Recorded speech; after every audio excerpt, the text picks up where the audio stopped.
একজন আবাসিক হোটেলের তৃতীয় সারির মাল, একটা 2 টাকার টিকটকার, একজন অর্ধ উলঙ্গ হয়ে কাপড় বিক্রেতা, যে কিনা অল্প কিছু টাকার জন্য, অল্প কিছু সম্পদের জন্য বাপের বয়সী একজন বৃদ্ধকে বিয়ে করে আবার কৌশলে তাকে দুনিয়া থেকে বিদায় করে দিছে। আবার তাকে বিদায় করে দিয়ে অন্য পুরুষের সাথে এখন সংসার করতেছে, মাঝে মাঝে অন্যদের খাটো কাঁপায়। উনি আসছে জামাত ইসলামের নিবন্ধন বাতিল করতে এই সময়ে। উনার দাবি জামাত ইসলাম নাকি মহিলাদেরকে ঠিকঠাক মতো দেশে চলতে দেয় না। এটা কি বিশ্বাস করার মতো কথা? আমার তো মনে হয় বিএনপির ভাই বারাদাররাও এই কথাটা বিশ্বাস করবে না। উনি যদি এই দাবি করবে তাহলে নির্বাচনের আগে কেন করলো না? এখন যেই দেখছে বিএনপি ক্ষমতায় আসছে, বড় বড় নেতাদের সঙ্গ দিতে হবে, এই জন্য উনি এই রাস্তা মাপছে।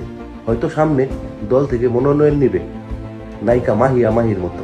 কি ব্যাপারটা এরকম না? আসলে এই দেশের জনগণ এখন এগুলা খায় না মানা। তুমি যে বিভিন্ন সময় বিভিন্ন পুরুষের খাটকা পাইছো, এটা কিন্তু সবাই জানে। অতএব ভাঙ্গি ভাঙ্গি বার্তা।